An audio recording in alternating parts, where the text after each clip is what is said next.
toutes et à tous et bienvenue sur Radio Livre. Aujourd'hui j'ai envie de tester un nouveau format. En gros ça va être un mélange entre les vlogs et les vidéos plus informatifs, plus face cam en général. Et donc le thème de ce vlog, ce serait, comme le titre l'indique, je n'aime plus la musique. Entre gros guillemets parce que c'est une phrase que je me suis dite il y a quelques semaines. Et en fait ça découle d'une réflexion que je me suis faite et que je veux vous partager. Et c'est encore en réflexion actuellement. Et vous verrez que en conclusion en fait, c'est pas que j'aime plus la musique. Et oui, je vous le dis maintenant parce que ça me semble important. Ce titre c'est un peu un titre pour vous faire cliquer. Mais en soi, c'est pas que j'aime plus la musique, c'est juste que mon rapport à la musique a changé. Je n'aime plus la musique de la même façon qu'avant. Et ça n'a plus la même place qu'avant. Ce qui fait que la musique a une place dans ma vie qui est à redéfinir. Il faut que j'y réfléchisse. Et c'est aussi d'ailleurs pour ça que je fais des vlogs. Parce qu'en fait, cette vidéo-là, j'aurais tourné il y a 2 semaines. J'aurais pas du tout eu le même avis, la même réflexion qu'aujourd'hui. Et donc c'est pour ça que ça me semble important de faire des vidéos comme ça sur plusieurs jours. Au moins pour avoir le temps de réfléchir à ce que je dis. Et je me suis rendu compte que dès que je vous parlais de musique, c'est pas forcément très clair. Et j'avais un peu de mal à vous en parler, en tout cas de mon parcours en musique, enfin, à part tout ce qui est factuel, mais j'aimerais bien aborder différents sujets avec vous, comme ma vie musicale, c'est-à-dire comment j'ai commencé la musique, comment ça a évolué au fur et à mesure des années. C'est un gros sujet parce que ça fait quand même 15 ans que je fais de la musique, donc ouais, c'est quasiment toute ma vie. Si vous me suivez depuis un petit temps, vous savez certainement que j'ai arrêté la musique pendant 1 an et demi et je vous ai jamais vraiment dit pourquoi, j'ai jamais vraiment réussi à aller dans les détails et maintenant j'ai du recul pour vous en parler et pour analyser la situation, pour vous expliquer pourquoi est-ce que mon rapport à la musique était toxique et pourquoi est-ce qu'il est encore un petit peu. C'est un travail qu'il faut que je fasse, mais on en parlera au moment venu. Et le dernier point que j'aimerais apporter dans ce vlog, c'est mon rapport à la musique actuellement. Donc ouais, on va parler de plein de choses dans ce vlog. Et il y aura beaucoup de blabla. Hein, ce sera plus un vlog blabla qu'un vlog.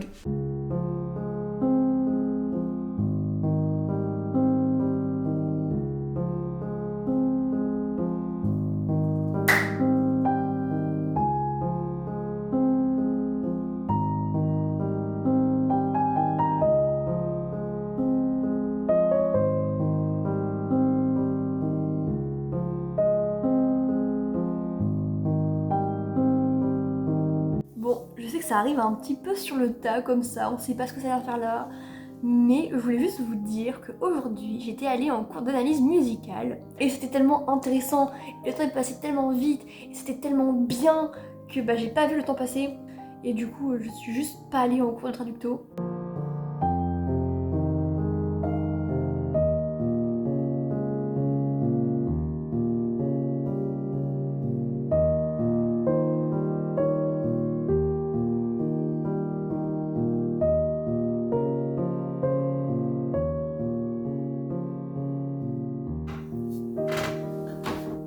Bon, je vous retrouve ce soir après la réunion qui n'était...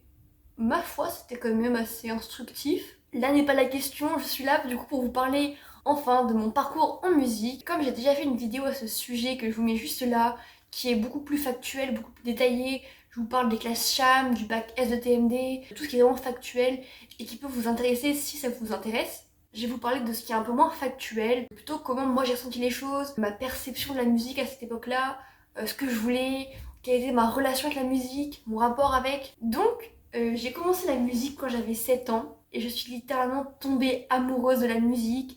J'étais une petite fille vraiment très timide dans mon coin, assez réservée, je parlais pas beaucoup ou je parlais trop vite. Et la musique, ça a vraiment été une révélation pour moi. Quand je jouais de la flûte, et je me sentais vivre pour de vrai. Et j'étais vraiment à fond, mais je jouais tout le temps, tout le temps, tout le temps. Dès que je rentrais d'école, je voulais jouer de la flûte, à tel point que je faisais des crises pour ne pas faire mes devoirs scolaires, alors que je suis quelqu'un de quand même d'assez scolaire, tout ce qui était soustraction, français, grammaire. Moi j'adorais ça et je voulais plus travailler parce que je voulais faire que de la flûte et mes parents ont dû prendre rendez-vous avec la maîtresse pour leur dire elle veut plus travailler le soir quand on rentre, elle veut juste faire de la flûte et du coup voilà, c'était le petit avertissement pour que je travaille plus. Et donc après forcément j'ai travaillé un peu plus mais je voulais quand même faire de la flûte tout le temps. À tel point que quand je le pouvais, je me ramenais à l'école avec ma flûte et jouais des morceaux avec mes camarades. Ce qui fait que j'avais un peu l'étiquette genre flûtiste accrochée à mon front. En plus, comme c'était vraiment quelque chose dans lequel je m'épanouissais et qui me rendait heureuse. Mes parents venaient me voir en audition. Dès que j'allais voir mes grands-parents, c'était ah bah tiens, joue-nous un petit morceau de flûte. Et forcément, à cette époque-là, comme c'est la période où on commence, les progrès ils se voient vachement vite. Surtout que moi j'étais vraiment motivée à fond, donc je progressais vraiment comme une flèche. Et à chaque fois, tout le monde était hyper impressionné. Et forcément, bah quand t'es timide et que t'oses pas forcément te montrer, et que tout d'un coup t'as un truc qui te met en valeur, et bah, comment dire ça? Je vais raccrocher ma valeur à la flûte, ce qui fait que l'étiquette flûtiste sur mon front là, pour moi, elle est valorisante et je suis vraiment la flûtiste et c'est tout, point. Après, au collège, alors que tous mes amis allaient dans nos collèges de secteur, moi je suis allée toute seule en classe cham. Forcément, je suis toujours très discrète, donc je vais pas forcément facilement vers les autres. La musique m'aide un peu et en classe cham, je découvre la composition et je découvre aussi en quatrième l'orchestre et le sentiment quand on est dans l'orchestre, c'est juste waouh, quoi. La masse, tu sens toute la musique qui vibre dans ton corps et c'est tellement magique. Et c'était, je sais pas, il y a eu un truc en moi qui m'a dit, il faut que tu fasses ça. Genre, je sais pas si c'était la composition, si c'était l'orchestre, ou si c'était juste un mélange de tout. Je me suis sentie pour la première fois appartenir à un groupe. C'est tellement fort que ça m'émeut encore maintenant. C'est trop beau. Et donc, arrivé en troisième, la grande question de l'orientation, qu'est-ce que tu veux faire plus tard? Moi j'étais là, je veux être musicienne d'orchestre, pourquoi pas compositrice. Entre temps j'ai aussi la passion de l'écriture qui s'est développée. J'ai fini Ilosé d'ailleurs en troisième. C'est fou ça, enfin le premier tome en tout cas. En troisième, quand j'ai dit que je voulais aller en bac S de TMD, qui est un bac techno, déjà mes parents étaient pas... Ils avaient pas d'avis. Parce qu'en fait, ils connaissaient pas du tout ce bac. Ma mère qui est prof n'avait jamais entendu parler de sa vie. Et du coup, ils étaient un peu sceptiques. Mais ils partent du principe qu'en fait, bah, c'est mes choix et je sais mieux que quiconque ce qui est bon pour moi. Sauf que moi, j'avais besoin d'être soutenue dans mes choix. Je sais pas pourquoi, mais j'ai besoin de leur approbation pour aller faire ces choix-là. Parce qu'en plus, au collège, quand j'ai dit à mes profs que je voulais faire un bac techno, ils m'ont regardé comme ça. Bah non, un bac techno, mais avec tes notes, franchement, tu pourrais aller en S. Sauf que moi, rester 6 heures sur une chaise par jour, non merci, j'avais pas envie de rester, enfin, de ça. Je voulais faire de la musique. J'en ai parlé aussi à ma prof de flûte, qui n'était vraiment pas chaud non plus. Elle m'a pas vraiment soutenue.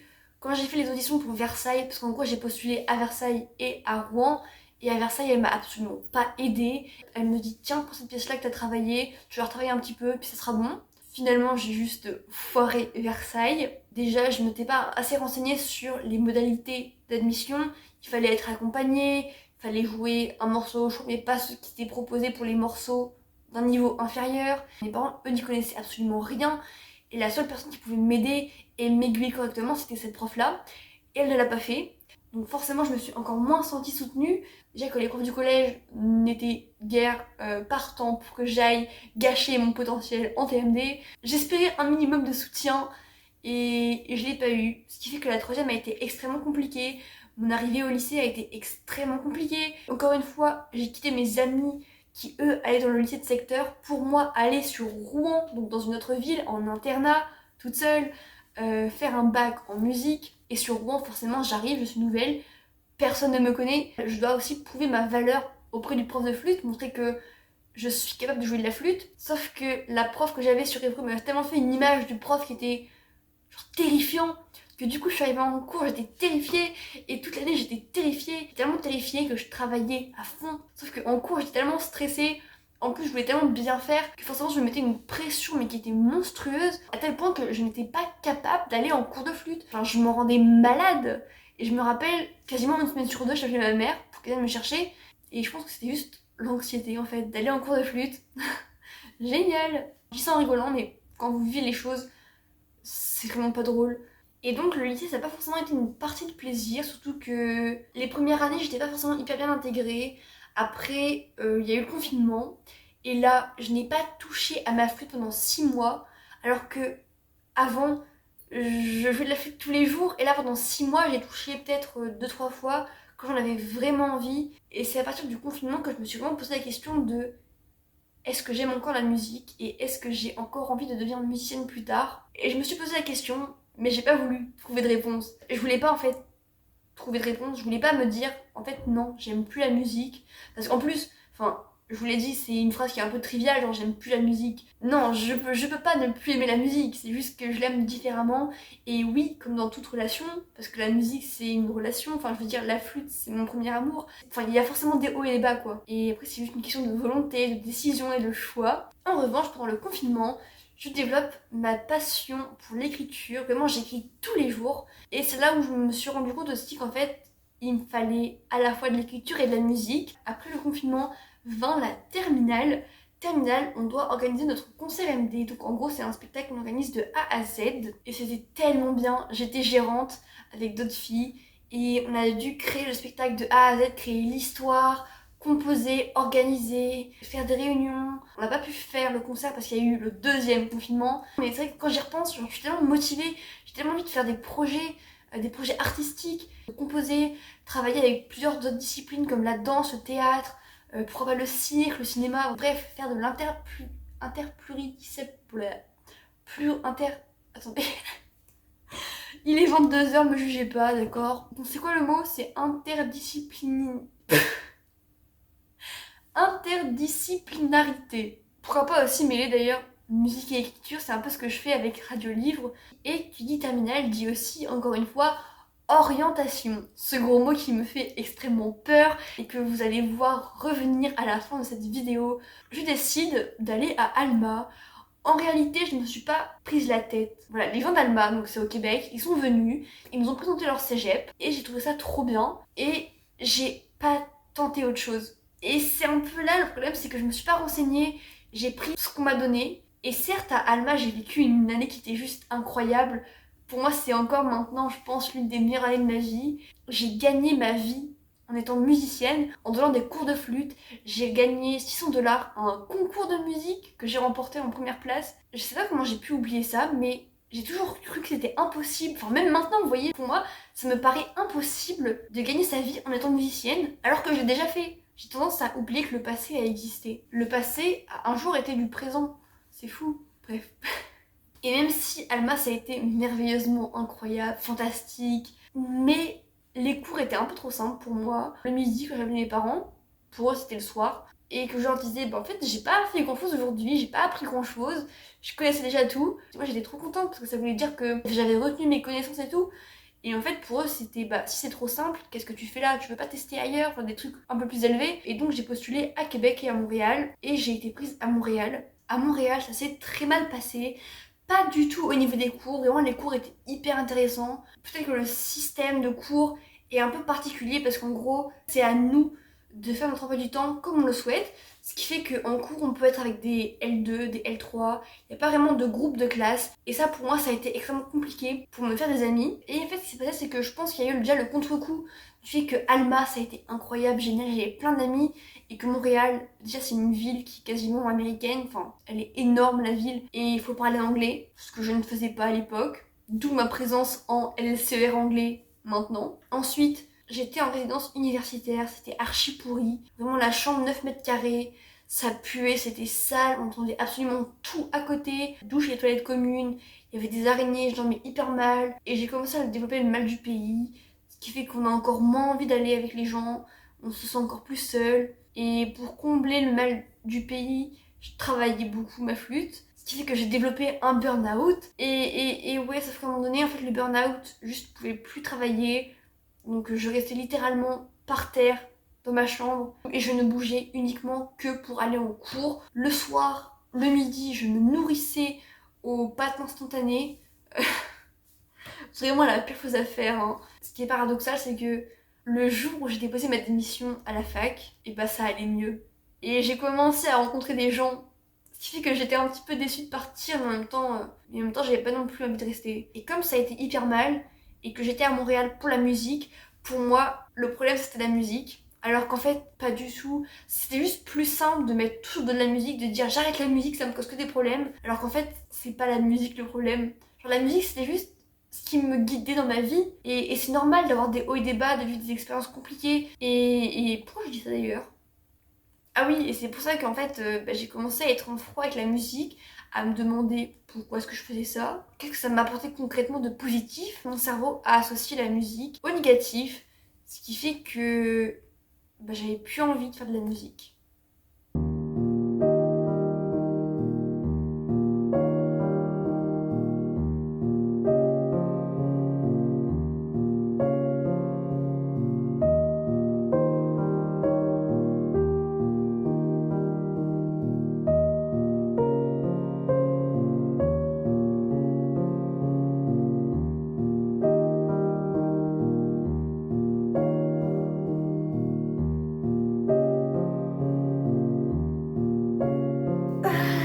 caille maintenant.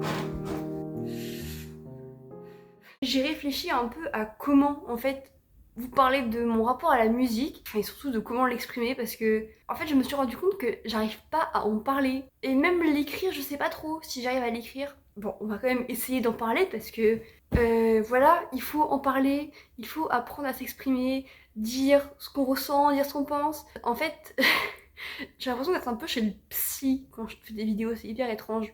Donc bienvenue chez les passionnés anonymes. Voilà, ceux qui ont essayé de vivre de leur passion et qui sont tombés de haut et qui ont un peu mal au cœur maintenant et qui ont besoin de parler. Je dis ça sur le ton d'ironie, mais en vrai c'est un sujet qui est hyper important et il faut en parler. C'est pour ça que je vais le faire, enfin que je vais essayer de le faire pour vous. Mon rapport à la musique, il était assez toxique. Je pense que c'est le mot. Je pense que je veux vous en parler comme si c'était une relation amoureuse, parce que la musique, ça a été mon premier amour, et littéralement en fait. J'ai tout donné pour la musique. Pas forcément tout, mais je veux dire, toute ma vie a toujours tourné autour de la musique. J'ai fait un collège en musique, un lycée en musique, j'ai fait 2 ans d'études sup en musique. C'était logique. En fait, j'ai suivi le chemin qui était tout tracé pour moi. Sauf que... Ah, c'est hyper compliqué. Comment vous expliquer ça clairement ? Mon rapport à la musique était un peu comme une relation dépendante, j'ai envie de dire. Comme toute ma vie c'était la musique, j'ai associé tout à la musique et mon bonheur dépendait de la musique, dépendait de comment je performais. Tout mon bonheur et toute ma valeur, c'était lié à la musique. Si je ne travaillais pas assez, si j'étais pas assez douée, je valais rien. Si je ne travaillais pas assez et si je ne jouais pas bien, j'étais malheureuse. J'ai vraiment construit toute ma vie autour de la musique, autour de il faut que je réussisse. Sauf qu'il y a des moments où on échoue un petit peu, où on fait moins bien, et c'est normal. Et en fait aussi, tous les facteurs qui étaient extérieurs à la musique, comme les relations, comme le logement là où tu habites, tout ça, ce n'est pas lié à la musique, mais comme pour moi c'était la musique, je faisais tout ça pour la musique, je suis allée au Canada pour la musique, je suis allée à Montréal pour la musique, là-bas j'ai eu 0 ami, mon logement était pourri, ma santé physique, elle se dégradait parce que forcément je me nourrissais pas, enfin ou pas correctement, je dormais très mal, j'allais pas bien, donc forcément mon corps il se dégrade. Et pour moi, ma tête a dit c'est à cause de la musique, c'est la faute de la musique. Et en fait c'était plus simple de dire que c'est la faute de la musique que de dire en fait non, c'est pas la musique le problème c'est moi. Et comment je voyais la situation, comment je réagissais par rapport à ça. Et c'était beaucoup plus simple forcément d'accuser la musique. Surtout que la musique, elle a rien fait, mais c'était son problème quand même, quoi. Et aussi le fait que j'avais l'étiquette flûtiste, que j'étais catégorisée comme ça, forcément ça renforce encore plus l'idée que sans la flûte, je ne suis rien. Et c'est pas hyper sain comme relation en fait, de se dire que sans la flûte, je ne suis rien. Parce que c'est faux, je suis pas juste musicienne, je suis aussi une grande sœur, je suis aussi une écrivaine. D'ailleurs, l'écriture m'a beaucoup aidée à me rendre compte que j'étais pas qu'une flûtiste, que l'écriture c'était aussi important pour moi. Je suis bien plus en fait qu'une simple flûtiste. En vrai, mon rapport à la flûte il est beaucoup plus compliqué quand même que ça, c'est pas juste une question d'étiquette, c'est aussi comment moi je me ressentais, comment je voulais qu'on me perçoive. Aussi, il y a le fait que quand j'étais petite, je jouais de la flûte quand ça n'allait pas. Sauf qu'en grandissant, quand la flûte n'allait pas, qu'est-ce que je pouvais bien faire pour aller mieux? Parce que la flûte ne me faisait plus aller mieux en fait. Vraiment, je me suis accrochée à la musique, parce que de base c'était ce que je voulais faire, parce que je voulais prouver aux autres qui m'ont laissé penser que ce serait pas possible, que j'y arriverais pas. J'ai voulu leur prouver que j'étais capable, plus que le faire parce que j'en avais vraiment envie. Ce qui fait que forcément, quand on fait les choses pour les autres, c'est pas une bonne raison de les faire. J'avais aussi cette image de petite fille hyper sérieuse, hyper sage, hyper autonome, ce qui fait que mes parents s'occupaient de mon frère, de mes sœurs, parce qu'ils étaient plus petits que moi. Et donc la flûte, ça a été aussi un moyen pour moi d'avoir de l'attention de la part de mes parents, de ma famille. Sauf qu'à un moment donné, forcément ça devient habituel, tu joues bien, t'es flûtiste, ok c'est normal, il y avait plus rien de spécial. Finalement j'étais plus si talentueuse, en tout cas c'est comme ça que je l'ai vu, je me suis dit ah tiens ils disent plus que c'est bien, ça veut dire que... s'ils le disent plus c'est que c'est pas bien en fait. Alors que non, c'est juste que ils le disent plus parce que ils vont pas le dire à chaque fois non plus quoi. Mais donc le fait que la flûte ne me rapporte plus autant d'attention, je me suis demandé mais pourquoi est-ce que je faisais ça? Parce qu'au début je faisais ça un petit peu pour ça aussi, forcément. Tu fais un truc qui te plaît, qui est bien, les gens te disent waouh c'est génial, tu fonces encore plus. Et quand ça s'arrête, bah tu perds cette partie-là et tu te demandes en fait pourquoi est-ce que je fais ça? Et forcément quand on me le dit plus, bah on se pose des questions quoi. Quand je suis rentrée en France après Montréal, j'avais toujours évidemment l'étiquette flûtiste collée à mon front et j'avais aussi celle de écrivaine maintenant, donc j'ai réussi à m'accrocher une deuxième étiquette et j'ai choisi d'entrer en licence d'anglais. D'ailleurs je sais toujours pas pourquoi j'ai fait ce choix là, mais en fait si, je sais pourquoi je l'ai fait ce choix. Je l'ai fait parce que j'avais envie de me prouver que j'étais capable d'aller au bout de autre chose que de la musique et j'arrive au bout, enfin encore un an quoi, mais j'arrive au bout de cette licence et j'ai tellement progressé en anglais, c'est fou!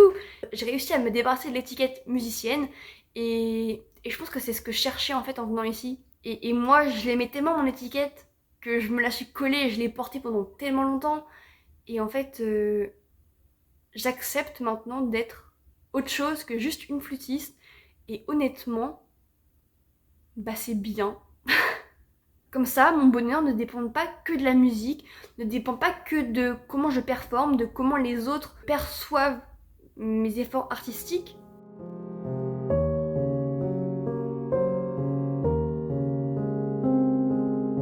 Bon, on est vendredi, aujourd'hui je rentre chez moi. Où est ma frange? Ok. Je suis là pour vous parler de mon rapport à la musique actuellement. Hier je vous ai dit que c'était un peu un rapport qui était pas hyper sain. Et à l'heure actuelle, forcément, bah ça continue un peu de m'impacter, mais maintenant que je m'en suis rendu compte et maintenant que j'en ai conscience, je peux commencer à travailler dessus. Surtout que ça fait déjà un an que j'ai repris la musique, l'an dernier ça s'est très bien passé. Et donc cette année, je veux vraiment travailler sur ça. J'ai envie d'avoir un bon rapport à la musique. En fait c'est fou parce que quand je pensais à ça hier, j'avais pas du tout le même sentiment qu'aujourd'hui. Parce que là tout à l'heure dans 1 heure j'ai cours de flûte et j'ai une petite angoisse qui commence à monter genre ici là au sternum. Parce que bah, il faut que je lui dise que je vais tenter l'école sup et j'ai peur qu'elle me dise t'as pas le niveau ou non ou ça sert à rien, enfin je sais pas, j'ai peur de plein de choses. Et l'an dernier, j'ai eu l'impression à un moment de stagner, de plus progresser.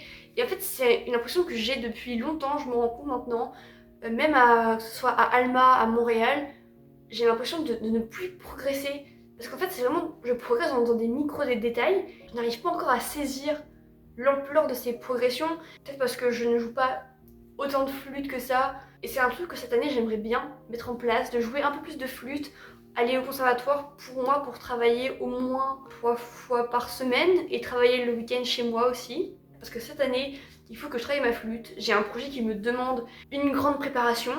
C'est un projet qui est encore en idée, enfin encore en réflexion, même si hier quand j'y pensais j'étais à fond dedans. En gros mon projet ce serait de tenter les pôles sup. J'aimerais bien aller sur Toulouse parce que ma meilleure amie va à Toulouse, c'est ce qui est prévu donc voilà, Toulouse c'est mon objectif. Mais je sais pas si j'ai le niveau et honnêtement cette question là elle me plombe le moral et la motivation. Genre c'est horrible et il faut que ça change, il faut que je travaille dessus. Mais ce qui est compliqué surtout c'est qu'en fait j'ai un peu perdu le sens de ce que je fais, de pourquoi je faisais les choses. Et en fait, il faut juste que je retrouve ce que la petite Manon qui a commencé la flûte et qui voulait être flûtiste avait en elle. Et aussi réfléchir à pourquoi la musique, pourquoi vouloir devenir musicienne. Je sais aussi que j'ai envie d'enseigner, mais honnêtement, pour l'instant, je ne me vois pas enseigner la flûte. Alors, ça me paraît trop compliqué parce que c'est comme si j'apprenais à quelqu'un à respirer. Et donc, pour l'instant, je suis un peu dans cette réflexion de qu'est-ce que je vais faire après ma L3. Et forcément, ça impacte aussi mon rapport à la musique parce que je peux potentiellement réenvisager de me réorienter encore une fois en musique. C'est fou parce que du coup je fais des zigzags à chaque fois. Je sens que je vais rendre fou mes parents. N'empêche que si je rentre en pôle supérieur, ça va être du sérieux les gars. Parce que les pôles sup c'est genre les meilleures écoles avec les CNSM. CNSM je pense pas y rentrer honnêtement. Et pourquoi envisager de repartir dans la musique? J'ai un niveau qui demande de l'exigence pour progresser encore. Et je veux vraiment progresser encore en fait en flûte. Et comme je veux vraiment progresser encore en flûte, il faut que je sois exigeante avec moi-même. Et ce manque d'exigence, il me manque. L'an dernier, j'ai pas tant que ça travaillé ma flûte au conservatoire. J'ai pas pris tant de temps pour ma flûte et moi. Et ça m'a manqué. Et je pense que le fait d'avoir l'objectif Pôle Sup en tête, ça va tellement m'aider pour travailler ma flûte. Genre, parce que j'ai un objectif. Et justement, l'an dernier, j'avais pas vraiment d'objectif musical. J'avais pas de concert de prévu, pas de concours de prévu, pas d'examen de prévu. Du coup, je veux dire, j'avais pas forcément de raison de travailler ma flûte, en fait, juste pour moi, pour mon niveau. Mais ça ne me convient pas, j'ai besoin d'un objectif. Et si je ne suis pas prise en pole sup, et ben j'aurai au moins progressé en flûte, je le sais. Et je vois la musique comme ce qu'elle est, c'est-à-dire un moyen pour moi de m'épanouir, un moyen de rencontrer des gens. Donc pour conclure, parce que oui c'est la fin de ce vlog, je vais revenir sur le titre de cette vidéo qui est « Je n'aime plus la musique ». C'est pas que j'aime plus la musique, c'est juste que mon rapport est extrêmement différent. Maintenant je vois la musique certes comme une passion mais aussi comme un moyen de gagner ma vie. Ce serait génial de pouvoir mélanger les deux. Après, forcément, il faut réfléchir parce que ma passion, c'est la flûte, c'est jouer, c'est composer. Mais c'est pas forcément avec ça que je veux gagner ma vie. Ça peut être dans l'enseignement, comme enseignement de formation musicale, analyse. Et forcément, aussi, mon rapport de la musique change parce que je grandis. Et donc, il y a tout qui change. Mon rapport à la vie, ma vision du monde, elle change. Il y a tout qui change et c'est normal. Surtout qu'en plus, je suis quelqu'un qui me pose beaucoup de questions. Donc, je remets tout en question tous les 2 jours. Et là, pour l'instant, je suis dans une phase où la musique a vraiment une place à redéfinir dans ma vie. C'est-à-dire que je sais que c'est important pour moi et j'aimerais bien en faire mon métier. Alors, je pense que ma pause de musique m'a fait extrêmement bien. Et pour la toute dernière conclusion, j'ai envie de vous dire en fait, à vous et à moi, que c'est pas grave si on sait pas tout maintenant, si on n'a pas toutes les réponses. En vrai, c'est normal en fait. Et parfois, on n'aura même pas les réponses avant d'avoir essayé. Dans mon cas, j'ai 1 an pour y réfléchir, pour tester. Je pense que déjà, préparer les concours, ça va me mettre un peu dans le bain, dans l'ambiance et voir jusqu'où je suis prête à aller. Et je sens que cette année, elle va être belle, pleine de changements en vrai. Je la sens bien, que ce soit à la fac ou au conservatoire. Vous l'aurez compris, cette année, on va beaucoup parler de musique sur cette chaîne. J'espère que ce petit vlog vous aura plu. Si vous aussi vous êtes confronté à ce dilemme entre métier passion et métier plus stable, plus raisonnable, n'hésitez pas à m'en parler en commentaire. Chaque histoire vaut la peine d'être entendue si vous avez envie de la raconter. Et moi je vous dis à bientôt sur Radio Lire. Bisous.